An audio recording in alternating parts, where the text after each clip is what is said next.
Okay. Just double checking. Test, test, test. Check, check.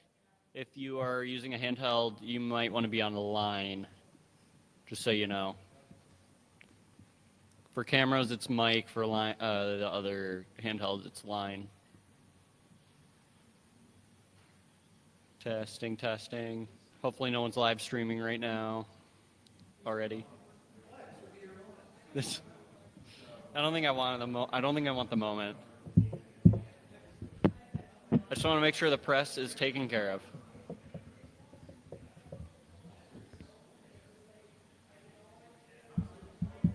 Test, test, test. Check, 1, 2. Perfect.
happy not all the reporters are in Boston with some of the politicians, mostly Democrats. Did you guys see the new picture in the speaker's library? Did you see it right here? It's over here. Kyle, you got to go see it. It's against this wall. Yeah, Kyle's got to see this. This is a MERS exclusive now. Look at that. Isn't that beautiful? Oh, yeah. Yeah. No, there's a beautiful picture. Yeah, well, I didn't say it wasn't in my living room. No, we have a beautiful picture we put up. Now, this used to be a picture, it was a black and white picture. We'll have to do the before and after. And it was a black and white picture. And, if Gorchow was here, he could tell me what it is. But, he never comes. He's what happens is he's, you lose touch when you never show up. But anyway, over here on this, he would tell us, because he knows a lot about the old stuff, over here he would tell us what that was. But there was some kind of picture of this room probably 80 years ago, and it was black and white and the split floors. I don't know if you ever looked at it, anyway, it said nobody cares about that. Maybe we could give it to Gongwer. They could put it up there in their office. But this one over here is a great photo, a modern photo, and a bipartisan photo of one of the greatest days in recent Michigan history, where Governor Whitmer and I and Leader Nesbitt joined President Trump at Selfridge Air National Guard Base for the announcement of our new fighter mission, which we're very proud of, one of the most modern fighters in the world. Probably the most modern. It was even better than the one we asked for. And so it's a beautiful picture. You'll have to put it on the live stream later, Gideon, but all the troops there. You have President Trump at the podium. But I think they'll keep this picture up for a long time because it's a bipartisan picture. Governor Whitmer is there. I'm there. General Rogers. It's a great picture, just showing what we can do together when we work across the aisle, bipartisan, like Governor Whitmer and I did with President Trump. So I hope you enjoy the picture. I don't know, when was the last time?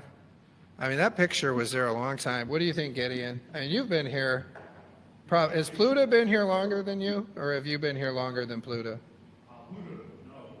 Is that right? Wow, you've been here a long time. So that other picture was probably there for, well, the other picture, it was a black and white photo of what this room looked like probably 80 years ago or 100. Yeah, that was probably here a long time.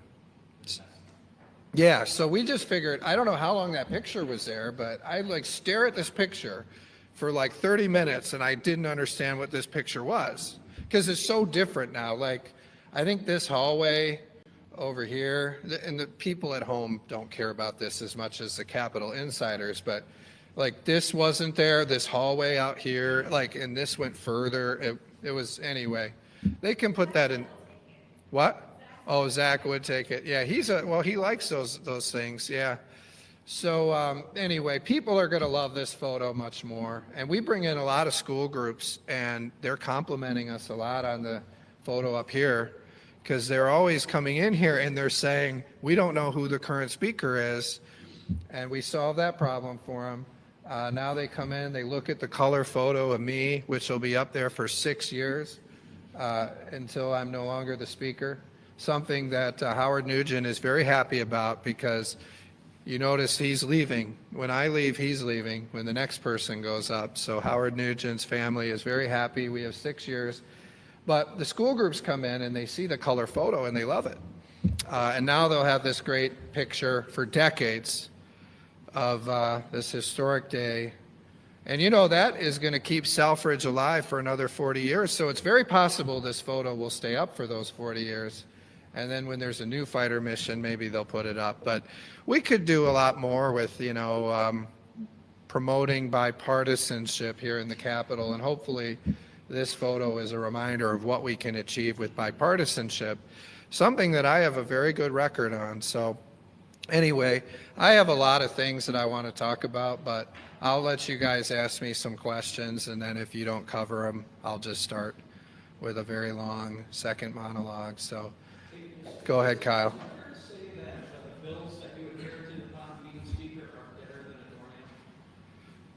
Oh, you mean the 9 bills that Joe Tate did not present to the governor when he was speaker? Yeah. Yeah, it's interesting. And they never blame him, right, Kyle? They never blame Joe Tate. They just blame me. But I think it's good that you're bringing that up because, I read all of the reporting and nobody talks about the fact that, what was I? I was speaker for 8 days, 9 days, and for the first time in Michigan's history, the Senate sued the House. And I think if you want to look at why things are as challenging as they are, I mean, the Senate sued the House because they were mad about really Joe Tate, Democrat speaker, not doing his job, and they sue us. And as you know, the body spoke, Kyle. We put it up for a vote, and many Democrats, I looked across the aisle, and many Democrats, I saw them voting aye because they believe that this session we can't do anything about bills from the prior session. The body believes that only bills from the current session should be acted upon in that session. And you can take that to the extreme of like 25 years ago a bill passes, can I give it to a new governor? And everyone would say no. Everyone would say you couldn't hold on to a bill for 25 years and then give it to a governor. So, the line that our body drew there is once the prior legislature ends, that is over. Those bills are dead. And so we've been, they sued us, and as you know, they were very embarrassed in the first court, very embarrassed there. And remember, they tried to make it very personal, just like everything else. You notice everything they say is about me. Everything is directed at me from them. And one thing I'll say about the press is very interesting. So if I criticize a Democrat, most of the time, you guys will put like 4 or 5 words in there. And then if a Democrat criticizes me, they'll post every word. It's like if it's a 6-paragraph statement, you guys will put all 6 paragraphs in there most of the time, not always. So it's just kind of funny. So if you were to not watch the press conferences but read your reporting, you would actually think that I'm a nice person and the Democrats are very mean to me. So I'm not sure if that's the effect you guys are trying to have. Maybe I should thank you for that because I seem like a very reasonable, nice person because the things I say about them, you guys don't print. It's very interesting. But we're not, we're going through court, and I think with the Court of Appeals, and they're going to have a hearing here pretty soon on their 3-judge panel. And I think we'll win that very easily, just like we did in the last court. And it'll probably end there, because why would you want to get embarrassed again after that? So, but I would say, when you're trying to dissect this year, the fact that for the first time in Michigan's history, the Senate sued the House, and the way they did it so personal, where they tried to serve me in front of the cameras and everything else, and they lost that.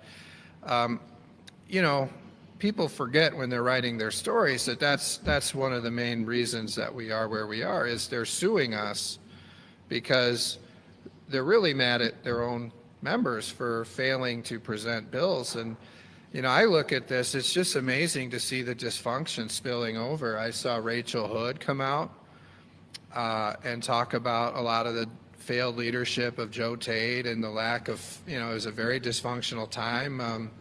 I know a lot of those members shared that sentiment at the time. They all knew. And I look at her and, I just say, look, I said this to her at the time.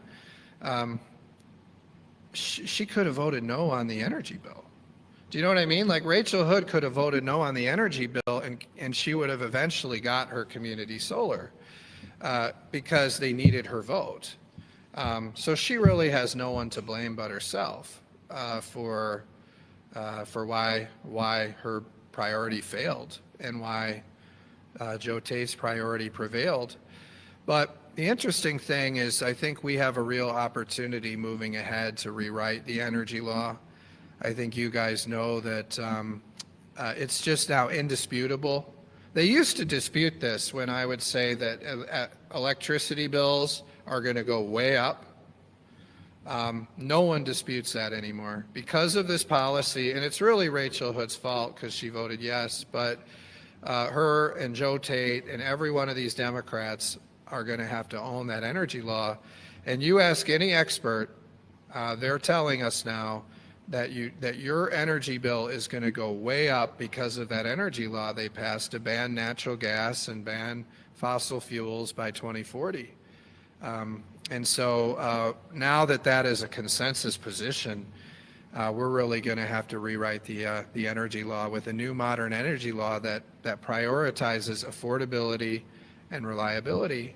And I would just say, with all these data centers that are going to be coming in, it's going to be even more necessary to rewrite that energy law with something that really focuses on fossil fuels. And thankfully, what President Trump is doing, we see him keeping that coal plant open in Ottawa County, which is critical to our grid.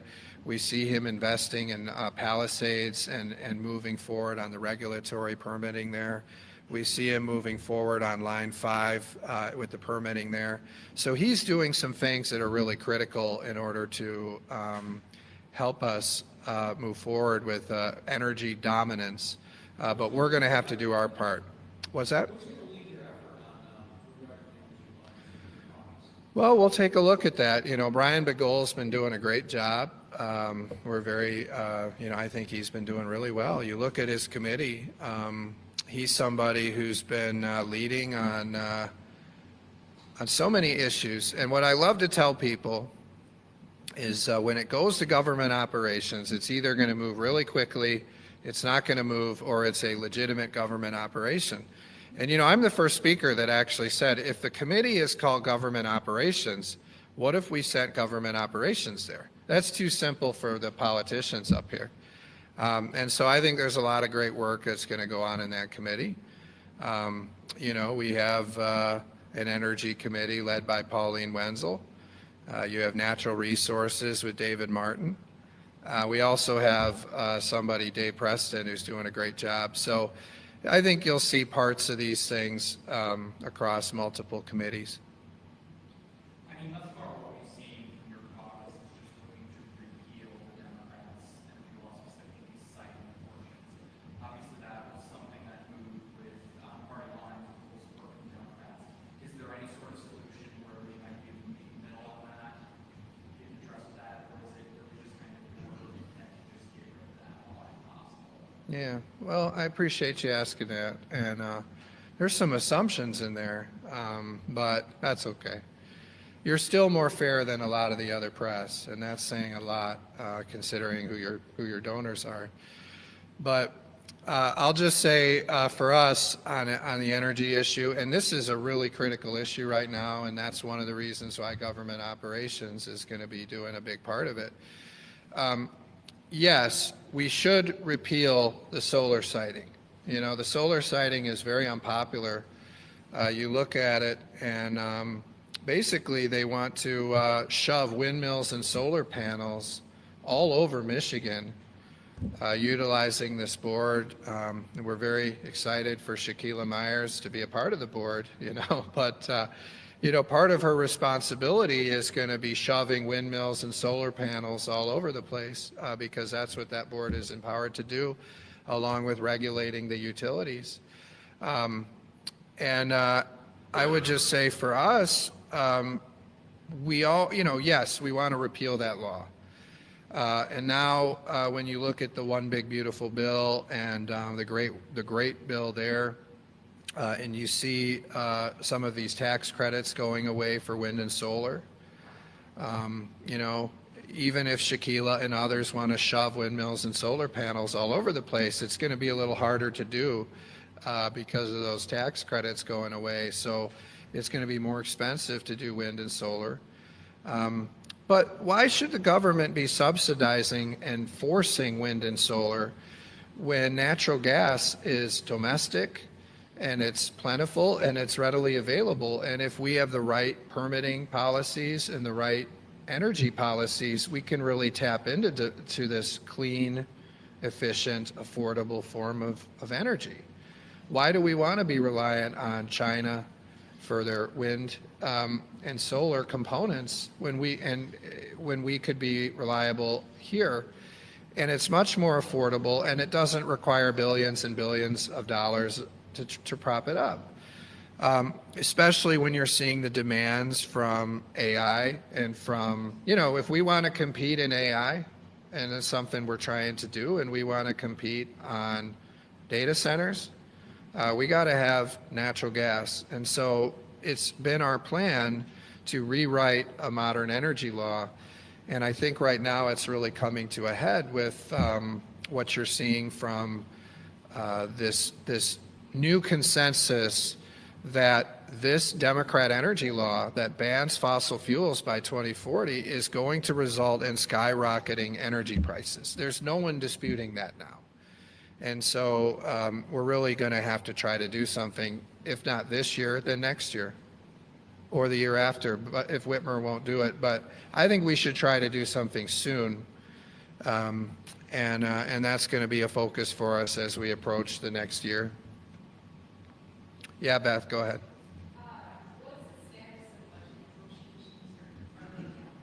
Oh, well, thanks for asking that. So as you know, Beth, the Democrat budget in the Senate is very unbalanced. It's out of whack. It's billions of dollars different than the realities that we face today. And I look at it and say, this isn't even a document that we can use. So I've encouraged the Senate, why don't you go back and why don't you write a new budget that's based on the current situation?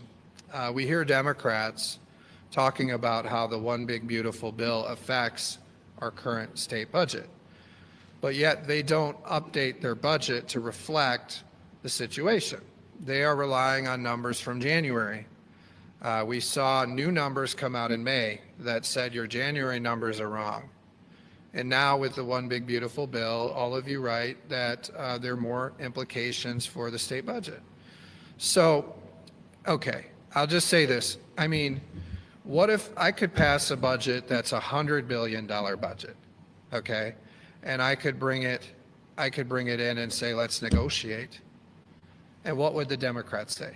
They would say, this is not a real budget. It's a $100 billion budget. There's not $100 billion to spend. I don't see a difference between that and their budget, which is based on outdated information. And even then, they don't pay for everything. You look at that, they have like a $1 placeholder for a $3 billion roads plan. Right there is $3 billion out of balance. You start looking at, what was it, $1 billion that their political economist, David Zinn, said their own budget was out. And now with the One Big Beautiful Bill, there are more things that have to happen. So I've encouraged them, why don't you go back and develop a budget that's based on the real situation so we can negotiate.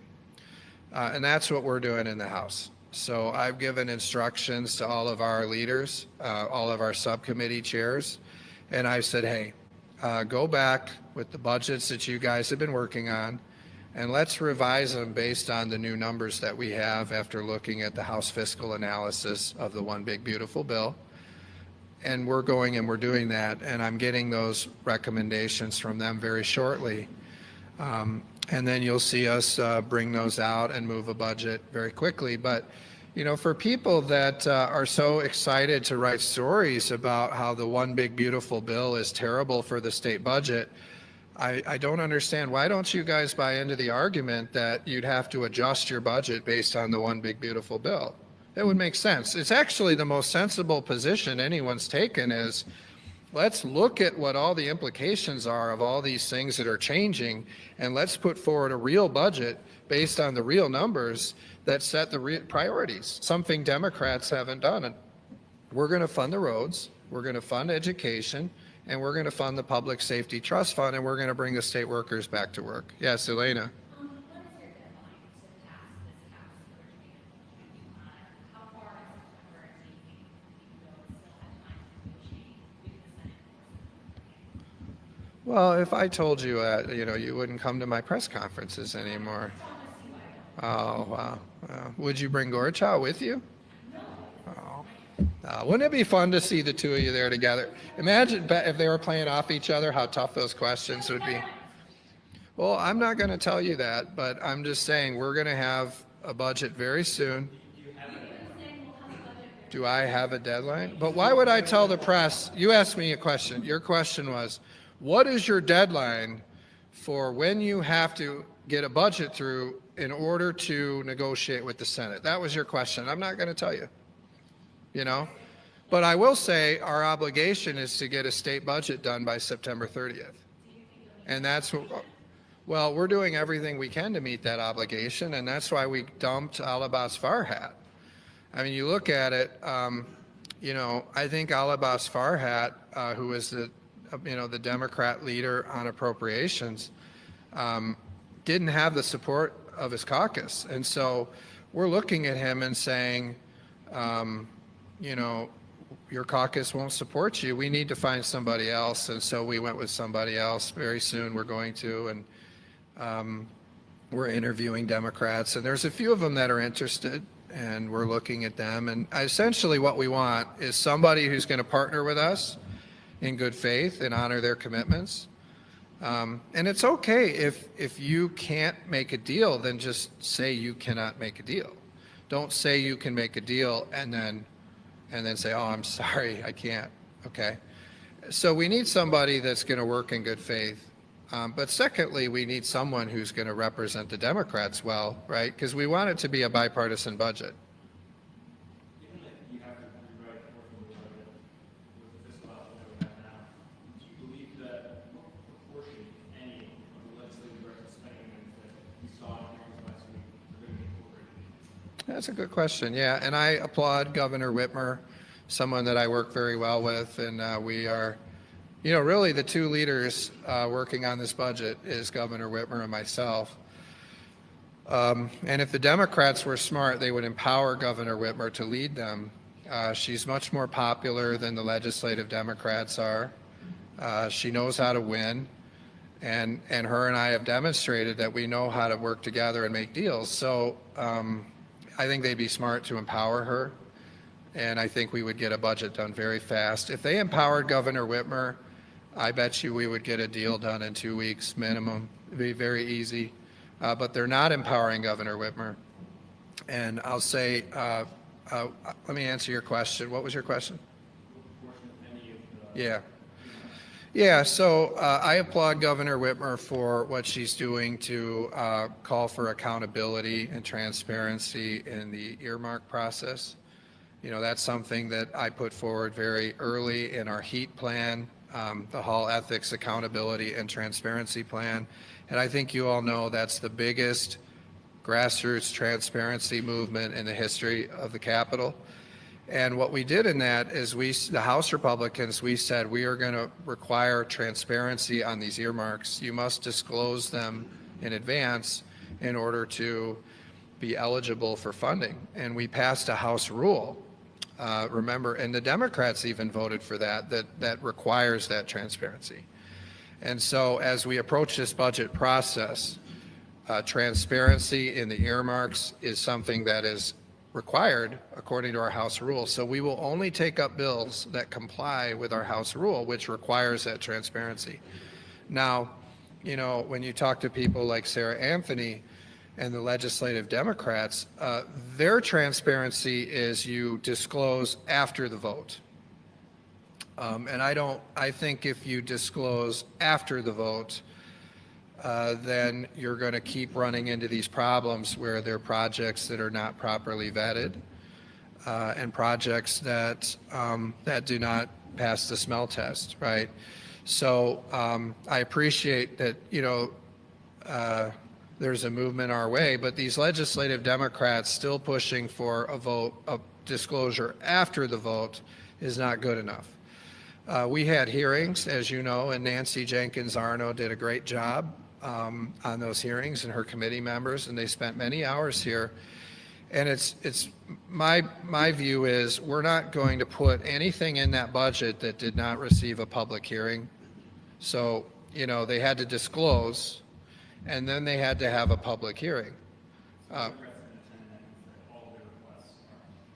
Well, Amos O'Neill attended, and I believe Karen Whitsett's office attended.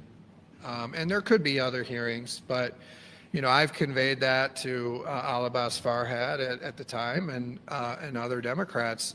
If you don't participate in a public hearing, then we're not going to consider your request in the House budget. Because what my intent is to put those earmarks in the House budget, right? I want people to know these are the things that the House Republicans are advocating for. And I want those to appear in that House budget. And the number we've put forward is 100 million. That's what our target is for the legislative. We call them LDSIs. What is it? Legislative directed spending item. Is that what it is? So, yeah, some guy in House Fiscal probably came up with that. You know, if I came up with it, it'd be a much better acronym. But LDSI. So these legislative directed spending items. You saw Governor Whitmer call for a cap, and I agree with her on that. And you saw we put forward 100 million, which, you know, I don't know what 100 million is out of, say, 80 billion, but it's a much lower cap than what you see in like the congressional cap that they have. And then I've called for the disclosure. Governor Whitmer has agreed with that. We saw her at the State of the State endorse that. We saw her recent statements to MERS where she doubled down on that. She's endorsed the concept of a cap, which is something I put forward. And then Governor Whitmer called for the Auditor General's office to take a more active role. And I think that's a very interesting idea and something that Chair Bolin and I are exploring. So we're really appreciative, I'd say, of Governor Whitmer's contributions to this conversation that House Republicans and myself started. And I just wish that legislative Democrats took it more seriously. And unfortunately for them, because of our House rule, they're just going to have to adapt to a more transparent earmark process. Another question. Representative Messina, what that section? Mm-hmm. Representative Wenzel, and all of those were previously in the docket for me removed after session as well. So your thoughts on that? I think the Democrats are in turmoil. I mean, something that you guys haven't reported very well is, did you see how every single legislative Democrat voted to subpoena Elizabeth Hertel to appear before the House Oversight Committee? Or that most of the legislative Democrats voted to subpoena the DNR? And we saw the same thing with these subpoenas of the Attorney General.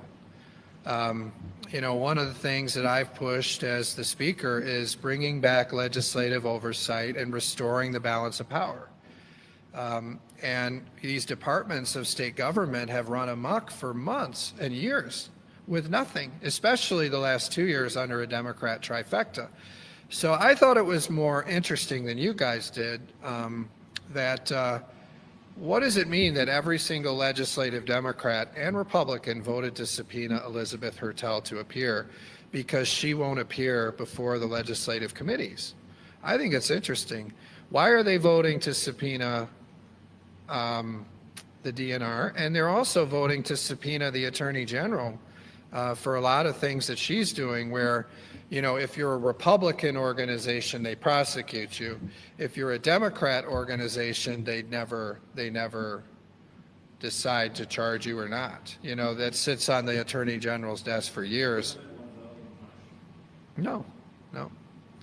So as I'm saying, you look at that and you look at the Democrats, and then you saw Governor Whitmer come out at the State of the State and say, hey, I think we should prohibit kids from using cell phones in schools. And so I called Winnie Brinks. And you people don't think I talk to Winnie Brinks, but I actually talk to her all the time. And I called Winnie Brinks probably 3 weeks ago, and I said, look, you know, this budget is not working very well. And so I think it would be really good if we let's do something else, okay? So if our goal is to build trust, and you guys sued me and you're losing, and that's causing a lot of distrust. So if we're going to build trust, why don't we work on something simple, okay? We had a Pohanky bill on cell phones. We had a Tisdale bill on cell phones. Governor Whitmer had asked us to work on it. I spoke with RFK Jr. recently, and he asked us to work on it as well. And so we're looking at this and we're saying banning cell phones in schools is an issue that should bring together Republicans and Democrats. And when you talk to parents, they agree with it. And so I said to Winnie Brinks, I said, look, I just want you to know, there's a deal. Pohanky and Tisdale have worked out. I'm willing to move the bills. I just want you to know I'm willing to move the bills. The deal required an additional Pohanky bill, and we just said, look, give us the number, and we'll just drop it in our bill, because you can do it with a bill request number. You don't have to do it with the actual bill number. So give me the bill request number, we'll drop it in, and we'll do it. I thought that was a real opportunity to bring people together. What we saw kind of unfold on the day of the vote was, I think, the Democrats, in their view, seeing an opportunity in their mind to try to, I don't know if you want to say embarrass Mark Tisdale, but I think that what Mayor Duggan, if you guys have seen what Mayor Duggan's saying, it's very compelling. I mean, what Mayor Duggan says is essentially, because it's Mark Tisdale, because the Democrats don't want Mark Tisdale to get a public act, because they view him as a swing seat, they tanked the bill instead of voting for something that would help all of our kids and helping Governor Whitmer with one of her #1 priorities. So I looked at it and said, every single legislative Democrat voted against something that Governor Whitmer asked us to do in the state of the state. And Democrats backed out of a deal because, according to Mayor Duggan, because it was Mark Tisdale's idea, and they don't want Mark Tisdale to get a win. I look at it further and say they probably they thought they were making me look bad. They thought, because they make it very personal. It's not personal with me, right? That's why I'm such a great deal maker, and that's why I have such a record of getting things done across the aisle, is I don't make it personal, and Governor Whitmer doesn't make it personal. These legislative Democrats make it personal, and the people that are being punished for that are the kids. So legislative Democrats wanted to get a shot at me and Mark Tisdale, and so what they did is they said every kid in Michigan, I'd say what they did is they said, we're not going to prohibit the kids from having cell phones in the classroom.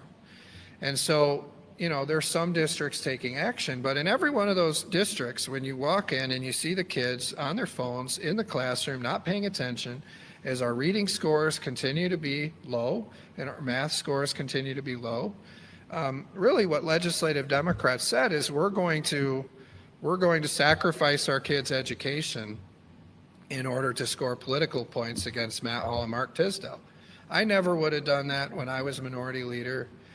We didn't do stuff like that with bills like that. And ultimately, I think the Democrats are really going to regret that vote. I've said to MLive, which does a very good job, and MLive watches us on the stream, so hello MLive. They do a great job, but what MLive wrote is accurate. Because of the legislative Democrats voting against the bill to ban kids from using cell phones in the school, we're not going to have a ban on cell phones in the classroom this year. And so this year, kids will be able to use their cell phones in the classroom unless they're in a district that bans it. Yeah, but every single legislative Democrat voted against it. And so you're talking about dysfunction. I would say that's dysfunction in the Democrat Party. This is Governor Whitmer's #1 priority on this, and they tanked her. She talked about it in the State of the State, And then I think you look at what's going on with the deal. I mean, there was a deal. I'm shocked to see Pohanky lie about that. They had a bill, we had a bill. Like I said, I reached out to Winnie Brinks. I told her in good faith that we would do this. And they went back on that deal in order to what they thought was embarrass me and Mark Tisdale. But the real people losing are the kids who are not going to get an education as well because they're going to be distracted in the classroom. And that's just sick coming from these legislative Democrats. And they're really going to regret that vote, honestly. They're going to regret it a lot. Yeah, Beth.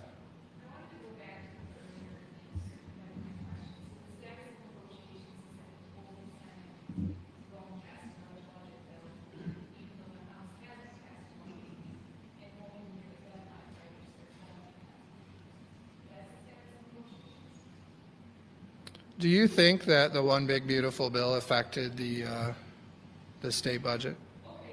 I'm just asking you. Do you think that or not? Well, yeah, you do think that. And do you think that the January numbers are accurate? The answer to that is no, you don't. Nobody thinks the January numbers are accurate because they're April numbers.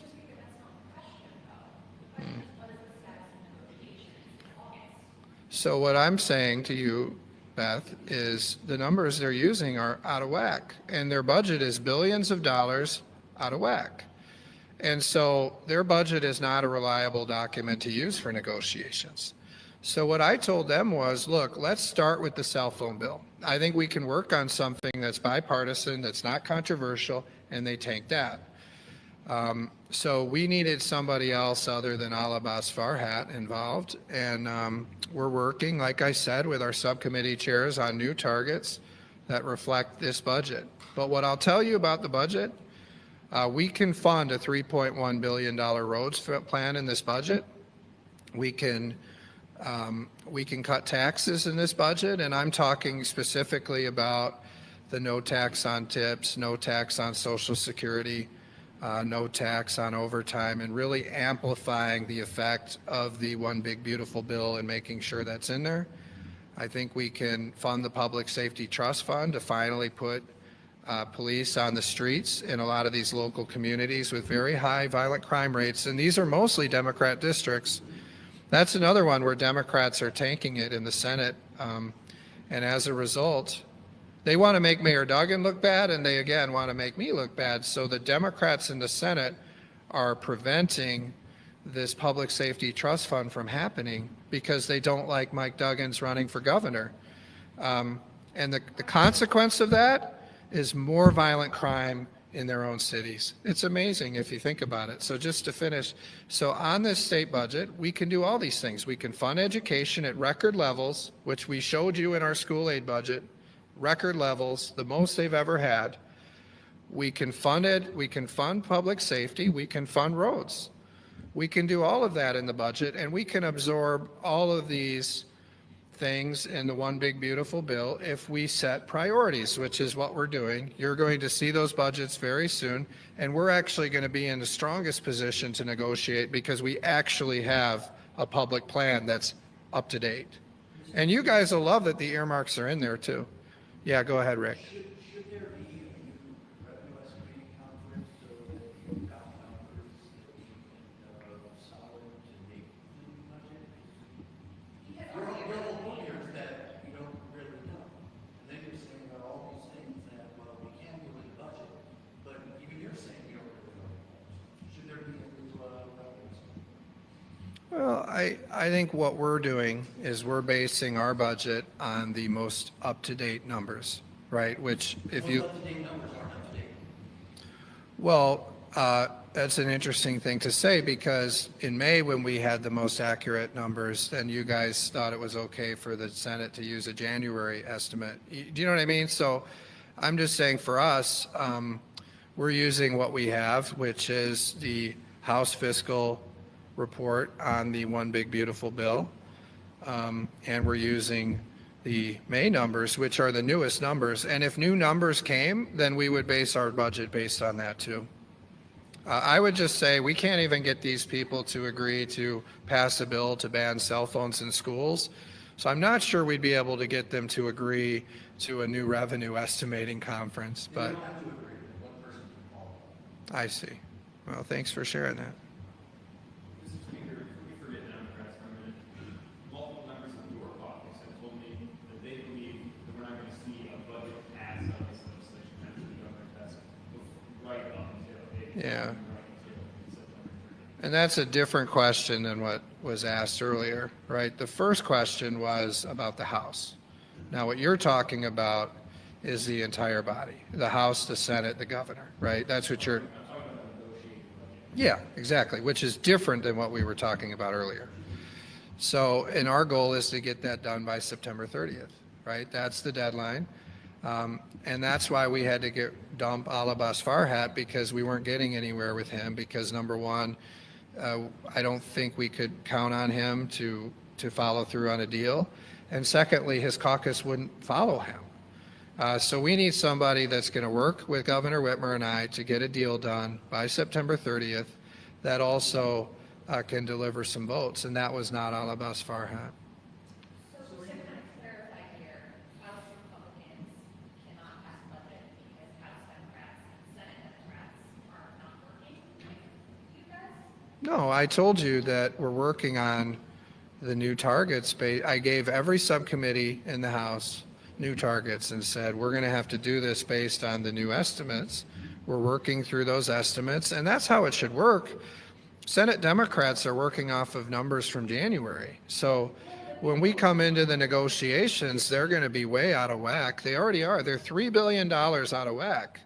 I think if the media was a little more down the middle, they'd probably point out that their budget is very out of whack and really can't be used for negotiations. I mean, if you're, you know what I'm saying?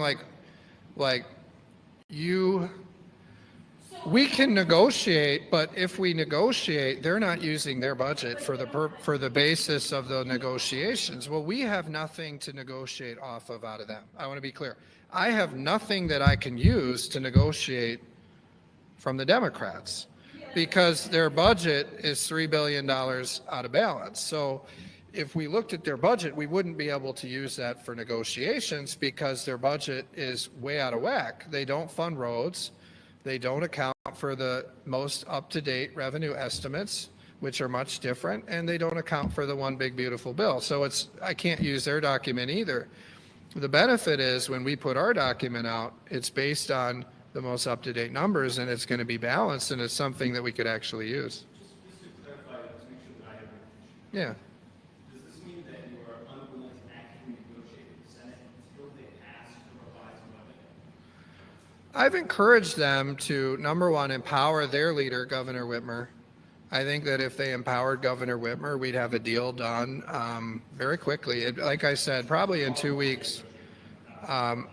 Well, I told you, I talked to Winnie Brinks. You guys don't think I talk to her. I talk to her all the time. I bet you there'll be a story tomorrow. It's like Matt Hall doesn't talk to Winnie Brinks. You know, you guys love writing that story, but I talk to her all the time. I talk to the governor all the time. And I think for us, looking at this great legislation that passed at the federal level on the One Big Beautiful Bill, that was what, July 4th? We're looking through that. We got the House fiscal report on that, what, last week, was it? And so we're making some adjustments. And when we come back, we're going to pass House budgets. And they're going to be perfect budgets because they're going to be based on the most up-to-date numbers. And that makes more sense. Why would you, like I said, if I passed a $100 billion budget, I'd get criticized for that because it's out of balance. When they pass something that's billions of dollars out of balance, somehow nobody sees that in this room except for me. Yeah, Kyle. Mr. Speaker, you got 5 months left. It's only been a year. Yeah. You guys have passed a total 6 bills to the governor. What does a successful year look like to you? Yeah. Meaning that you only have 5 more months to That's a great question. what does a successful Yeah. Isn't that a great question? Great job on that question, Kyle. That was a good question. Didn't you think that was a good question, Gideon? He's not like mixing around what I said and stuff. He's just asking a question. I appreciate that. So I think for us, what a successful year looks like is getting a roads deal. We're doing that without raising taxes. I've shown how we can do that. I think it's really important that we include that in the budget. Hopefully, the media agrees with me that a budget that does not include roads is not a complete budget.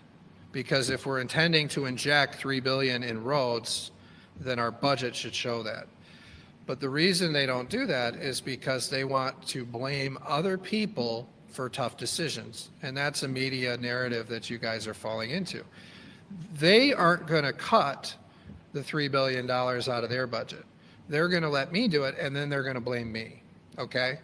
But what we're doing is actually the transparent thing is we're putting out our public position on what those cuts are, and we're going to show you how you do it, okay?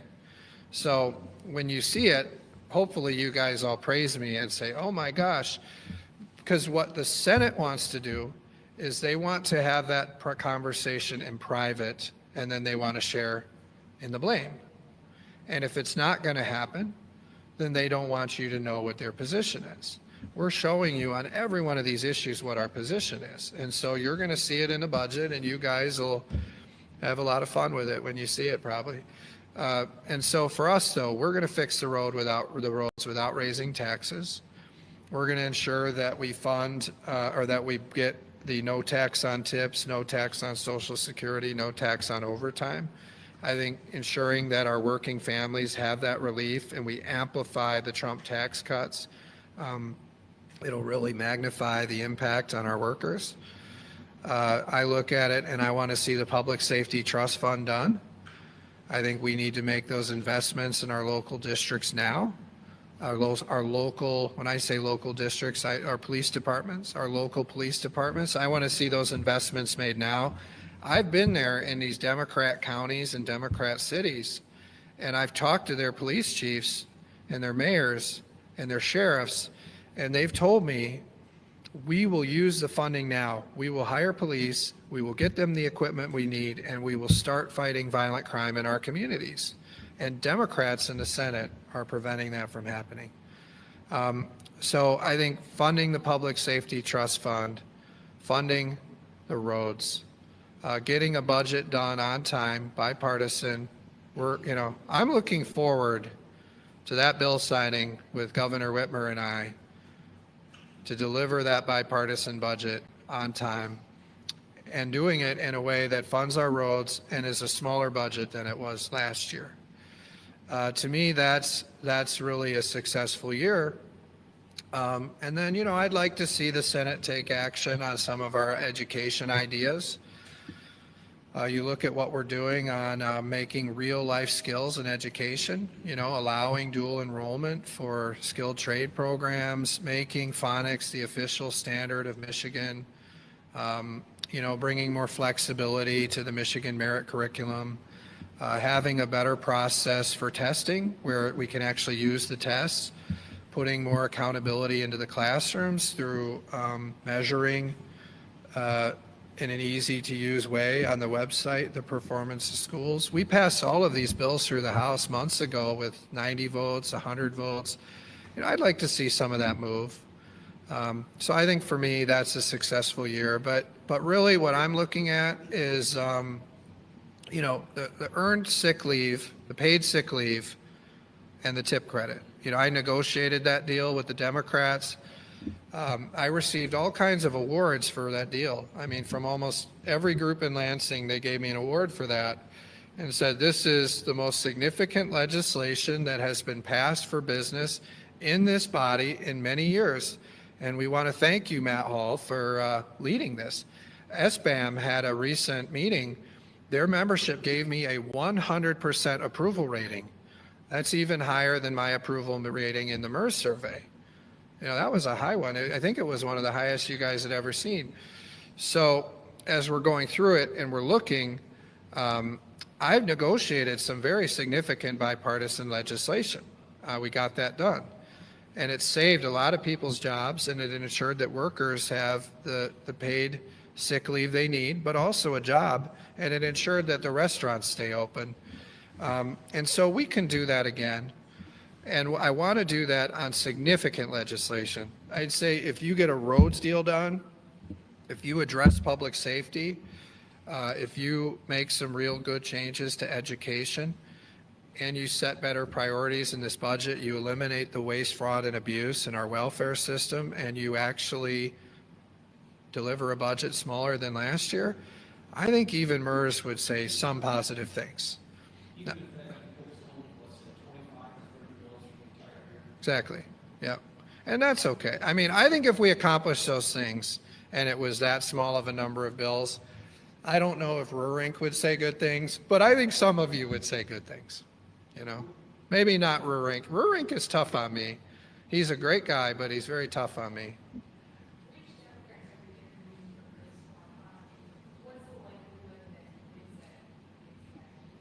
Yeah, well, there's a lot of interest in Witsett. You know, a lot of people think that she should be considered. You know, I want to congratulate her on a big win last night in Detroit. I believe she took first place. Is that still the case, or did she take second? Is it second? Yeah. It was like the 2020 election. You know, you go to bed and then the results are different when you wake up. So it was, well, we congratulate her on making it to the general. And the other guy is this radical left socialist. Is that the other guy? What? Yeah, he was endorsed by the Socialist Party. Is that the guy, or was that a different one? I don't know these people. Yeah, I know Witsett. And I know in her district, they really respect her. And you saw that in the results last night, doing as well as she did.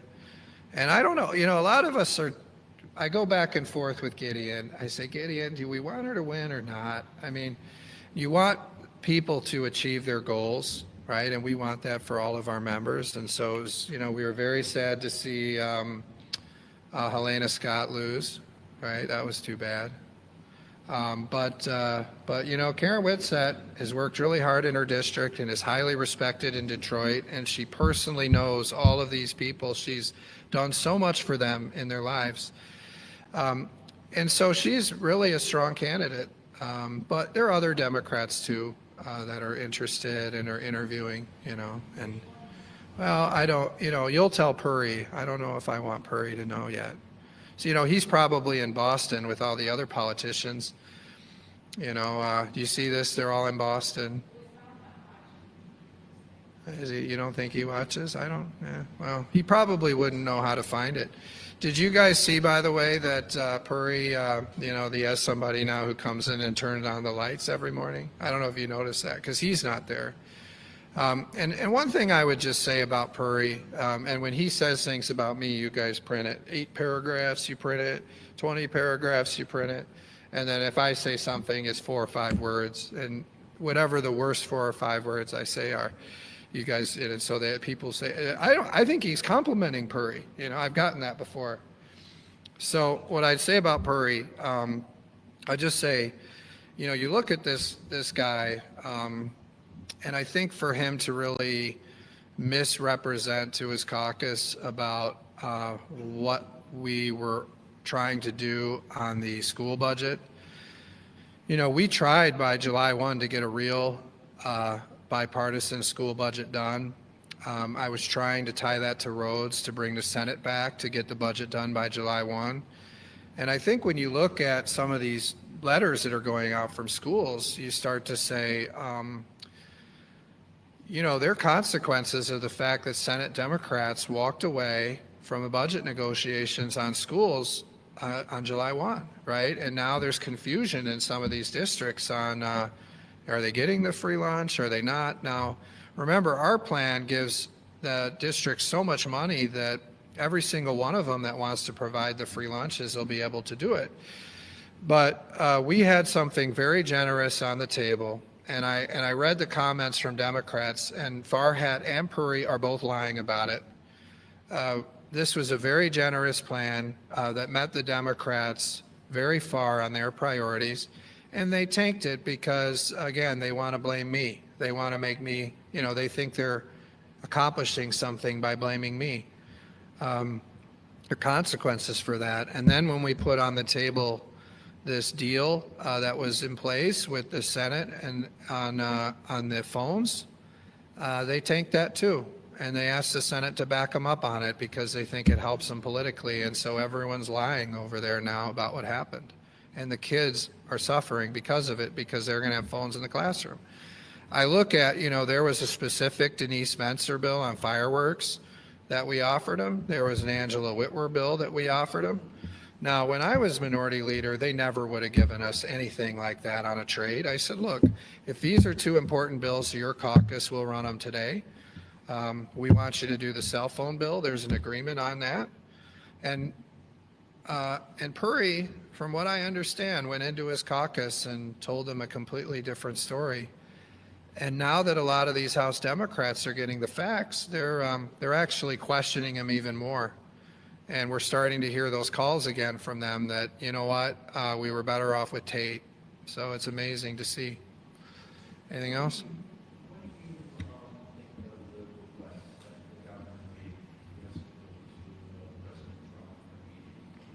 Yeah. Yeah, so I have great communication with the governor and with the Trump administration, and normally when she goes in, she'll talk to me about it, and I give her a lot of credit for that. That's one thing with the governor. I give her credit. She doesn't play this game of hide the ball.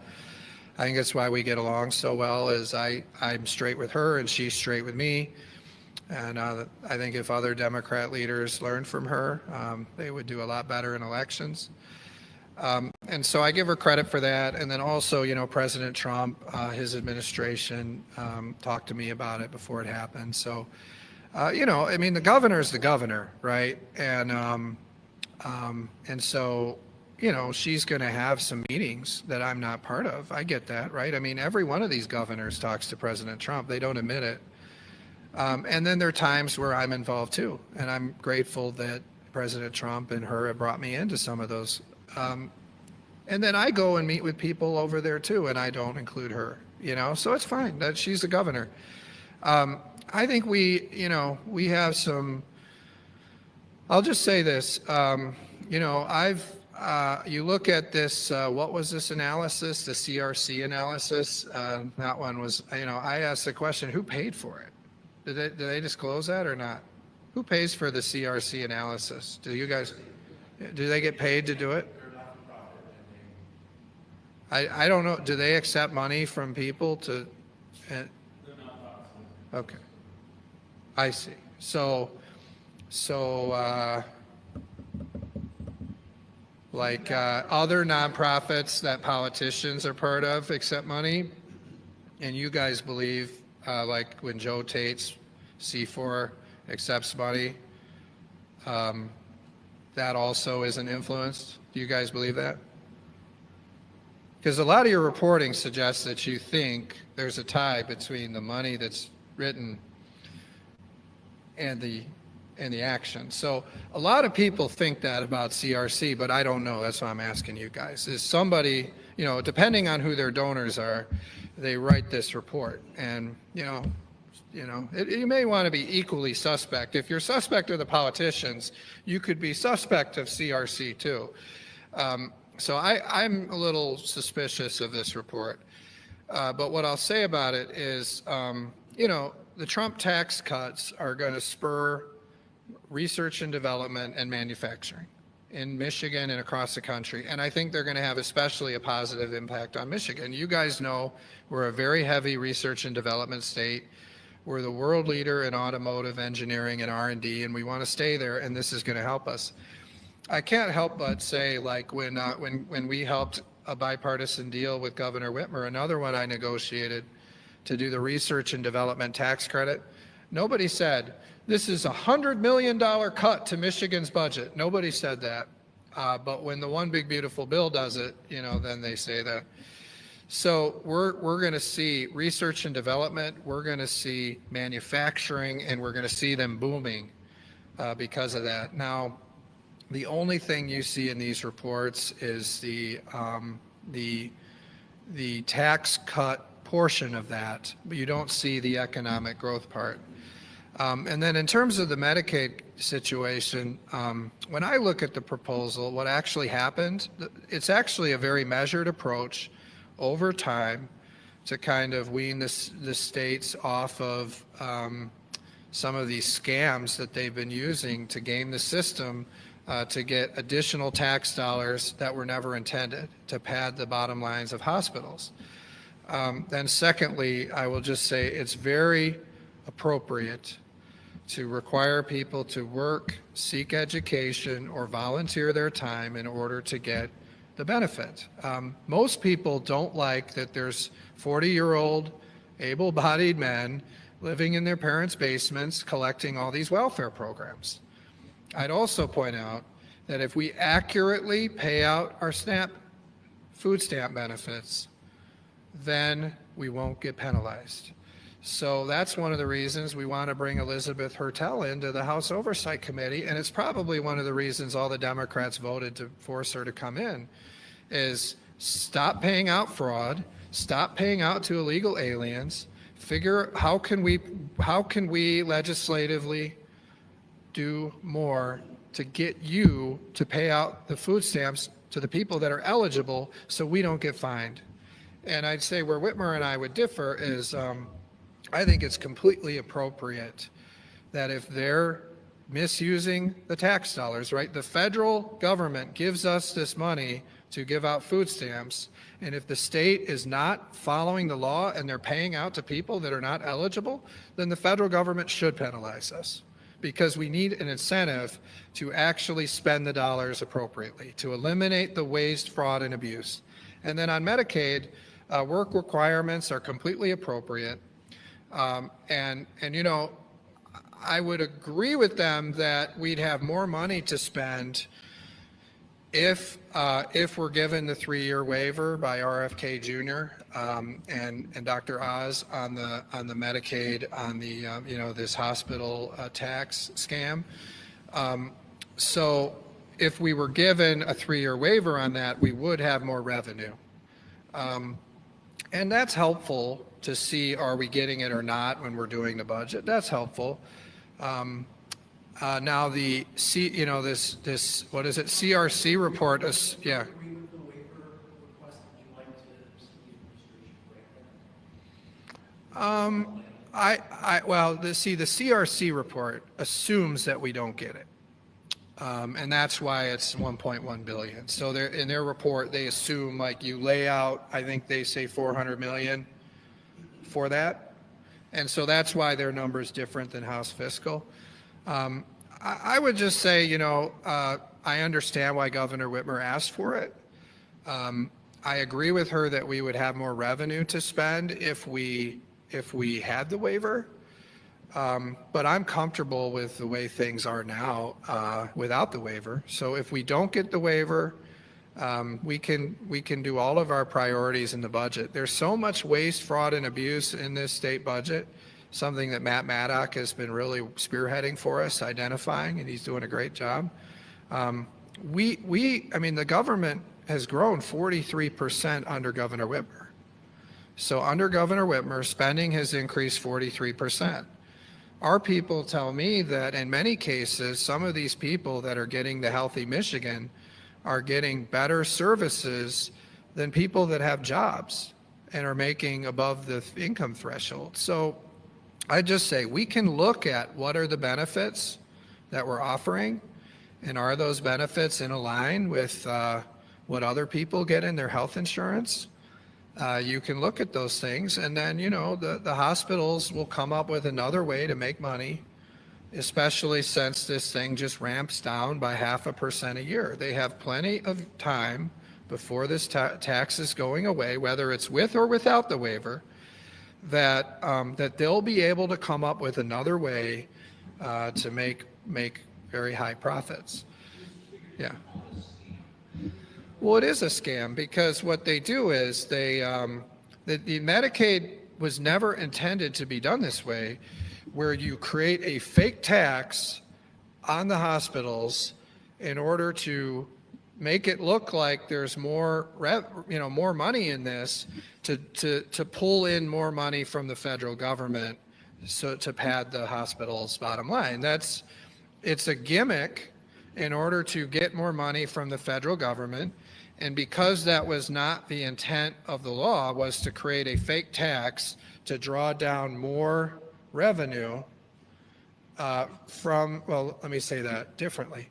It's a fake tax to game the Medicaid system, to take more taxpayer money into Michigan, to inflate the Medicaid system. That's what it is. That was not what was intended. But what I appreciate about what President Trump and the Congress did in the One Big Beautiful Bill is they didn't say, we're going to eliminate this overnight. They said, we're going to gradually reduce it by 0.5%. It's like a 6% tax. We're going to take 0.5% off a year over, how many years is that?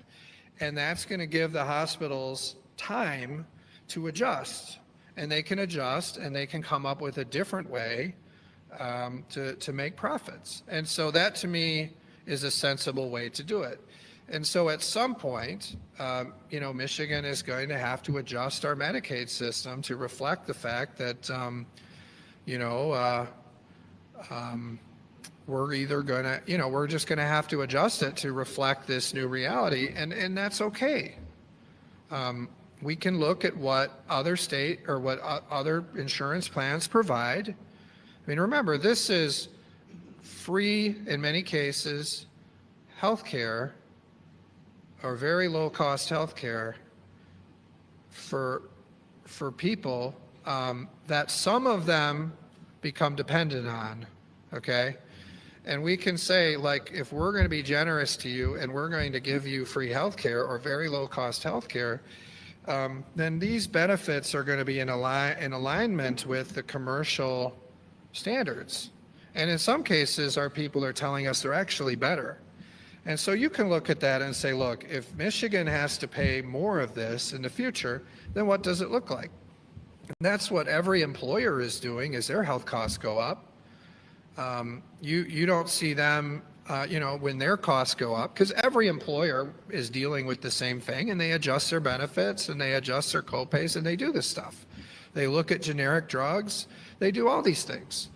And so that's what we're doing, is we're looking at the program and we're saying, what would put this more in alignment with other health plans? And, how could you administer great benefits, the best benefits we can afford to people, but also respect the taxpayers and look at the fact that this system, and I want to say this is like 30% of the entire Michigan state budget.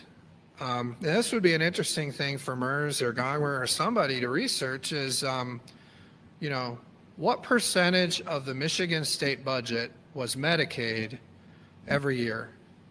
And pick some years and look at it. And what I think you'd find is, as a percentage of the state budget, as a percentage of this federal spending, the Medicaid program is exploding.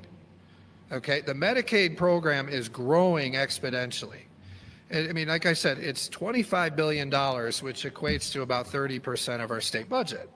And so what they're saying is, what President Trump is saying and what Republicans are saying is, we want to preserve this benefit, and we want it to go to the people it was intended for, which are the truly needy, and not able-bodied adults that are living in their mom's basement playing video games. So that's why they put in work requirements.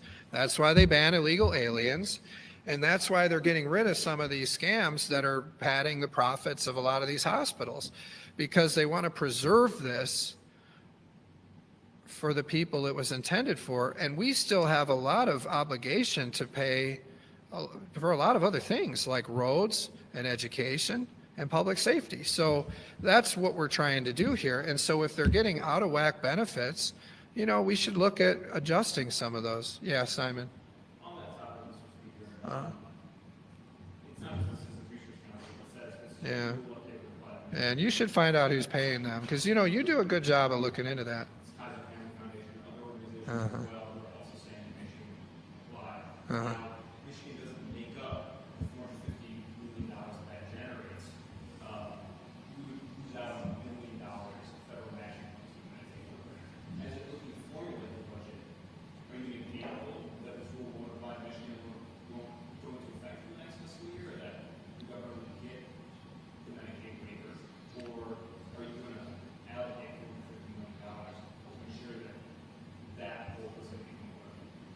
Yeah, we're going to base our information on the House Fiscal Report. And so, like I said, we're going to, you look at that and you see they estimate it's about, what, a $600-700 million hit. They say hit, but it's mostly because of the tax cuts, and it's mostly because of the what I would describe as the, they're paying out these SNAP benefits to people that are not eligible, so there's a little impact there. Most of the Medicaid hit is not in this year. Like I said, I'm really okay with us getting a waiver because I understand the argument that we're going to get more revenue as a result, right? I mean, that there will be more revenue. I'm also okay if we don't get the revenue. Either way, we're going to have a plan that makes sure Medicaid is something that is sustainable and available to the people it's intended for, and we're going to fund our roads. We're going to put $3 billion into our roads, and we're really going to try to zero in on some of these tax cuts. No tax on tips, no tax on Social Security, no tax on overtime, so we can really amplify President Trump's tax cuts.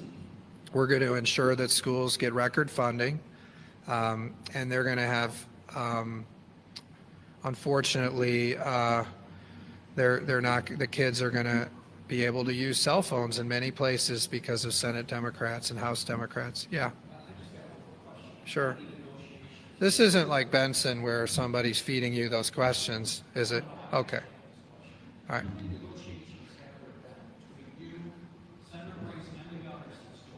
Okay. And they're calling this the triangle. Have you heard that? Yeah. They're calling it the triangle. It's Speaker Hall, Governor Whitmer, and Winnie Brinks. And they're calling it the triangle now. It's very interesting because, we had some meetings with Puri and he never talked. So I think we just said we're going to do the triangle instead. I really, and what was your question? Since July 1st with the triangle.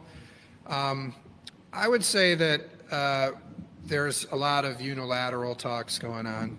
So, what I think would be really helpful is if the Democrats got behind Governor Whitmer and empowered her to lead them, and we had more of a Democrat and Republican negotiation. I give Senator Nesbitt a lot of credit in his caucus. I mean, those guys have had our back 100%. I saw some recent comments Roger Victory made, and he's 100% in alignment with us. So the Republicans are unified, and we can put forward one budget position, and I think the Democrats would be best served to iron out their differences, empower Governor Whitmer to lead you, and we'll get a budget done very fast. But if I'd say that, there's a lot of the parallel conversations going on. So a number of conversations with the governor, some conversations with Brinks. I know you don't think I talked to Brinks. You want to write that story so bad, but you'll write it whether I say it or not. You'll write it. And you'll find some anonymous source that says I don't talk to her. And but we talk and we've had conversations, but it's really hard without positions that are using the up-to-date numbers. So we'll see what happens. So. Do you agree with Senator Victory that a government shutdown would be a good thing?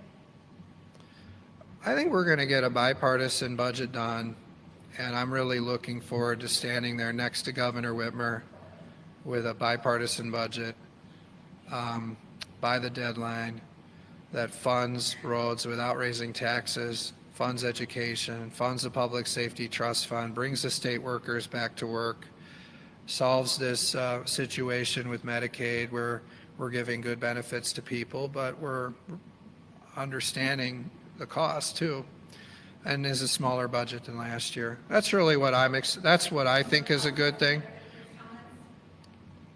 You asked if I agreed with him. I said, I think you asked if I think that's a good thing. I said, look, I think it'd be that's what I think about is how much fun that bill signing is going to be when we do all of that together.